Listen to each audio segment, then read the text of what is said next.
अतर भाई, एक तो आपको क्या लगता है पाकिस्तान के आइन में अभी मजीद कितनी तरमीम की गुंजाइश है फौरी तौर पे? एक ये सवाल, दो तीन सवाल इकट्ठे ले लीजिए और तफसील से जवाब दीजिएगा, टाइम बहुत है आज। दूसरा सर, आपने ये बताना है कि जो बता रहे हैं मियां जावेद लतीफ साहब, वो कह रहे हैं कि जनाब ये तरमीम होने के बाद अब इमरान खान को रिलीफ दिया जाएगा। खदशा इनको ये है कि रिलीफ दिया जाएगा जिसमें बुशरा बीबी की अनकरीब जमानत हो सकती है, और उस खदशे के ऊपर मियां जावेद लतीफ साहब ने कहा कि इससे 1000 दर्जे बेहतर है कि 9 मई के इन मुजरिमों को रिलीफ दिया जाए। मैं तो इससे एग्री नहीं करता कि फौज टकेगा रिलीफ देने को तैयार है दोनों मियां बीवी को, रिस्पेक्टेड मियां बीवी को, लेकिन ये कह रहे हैं और कह रहे हैं इससे अच्छा है फिर नवाज शरीफ साहब को लाया जाए। शहबाज शरीफ का पता भी काटने के लिए मियां जावेद लतीफ साहब पूरे हैं। एनी हाउ जी अदर साहब, देखिए, पहले तो मैं छोटा सा कमेंट करूंगा इंडिया के हवाले से। इंडियन जो आर्मी चीफ ने बयान दिया उसमें साथ उन्होंने ये भी कहा है कि उसके लिए हमें मजीद असला खरीदना पड़ेगा। अब वो मुल्क जिसका बजट जो है दिफाई बजट 90 अरब डॉलर हमारे पूरे बजट से ज्यादा है, लेकिन उसके बावजूद जो उनके साथ हुआ वो पूरी दुनिया ने देखा। इस हुकूमत ने तरमीम की, बड़ी अच्छी बात है, उनका जमहूरी राइट है। ये कोई तरमीम ना भी करें, कुछ भी ना हो, तो फिर भी पूरी कौम को पता है कि जब भी इंडिया इस किस्म की हरकत करेगा, यहां से जैसे पाकिस्तान आर्मी ने पहले उनको शिकस्त दी, जैसे एयरफोर्स ने उनके जहाज गिराए, मुस्तकबिल में भी उनका यही नतीजा निकलेगा जब भी वो इस किस्म की हरकत करने की कोशिश करेंगे।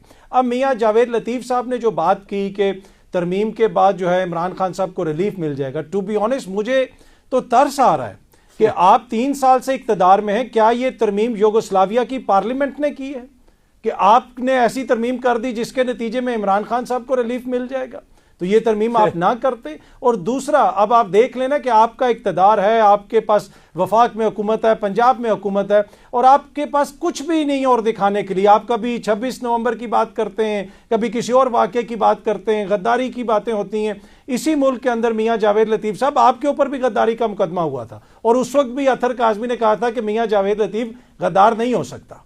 उसके ऊपर आप सियासी मुखालफत का इल्ज़ाम तो लगा सकते हैं, लेकिन इस किस्म का इल्ज़ाम नहीं लगा सकते। तो ये कब हमारी सियासत आगे बढ़ेगी, आप लोगों को खुद भी देखने की ज़रूरत है। अगर आपके पास कारकर्दगी है, आप सब कुछ कर रहे हैं, तो एक ऐसा बंदा जिसकी 2 साल से किसी ने शक्ल नहीं देखी, मियाँ साहब से तो टोलियों की शक्ल में जाके सब लोग जेलों में मिलते थे, और फिर भी जो है निज़ाम चल रहा था। तो ये सब कुछ करने के बावजूद भी अगर आपसे निज़ाम नहीं चल रहा, तो फिर आप साइड पे हो जाएं। फिर ये मियाँ साहब के बस की बात नहीं है, फिर आप ये किसी और के हवाले कर दें। आपसे अगर नहीं चल सकता तो मैं हाजिर हूं।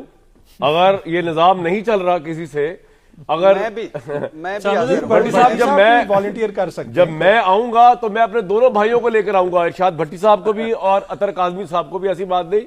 और अली भाई तो वैसे ही हमारे साथ साथ है, क्योंकि इनके बगैर मैं जावेद लतीफ साहब को भी लाइएगा। हम एक महकमा बेमहकमा हमने रखना है जरूर, और इनको हम महकमा भी देंगे। जावेद लतीफ साहब को हम महकमा भी देंगे। महकमा तो इनको देंगे, नहीं, इनको महकमा देंगे, हम अपनी हुकूमत में इनको महकमा देंगे।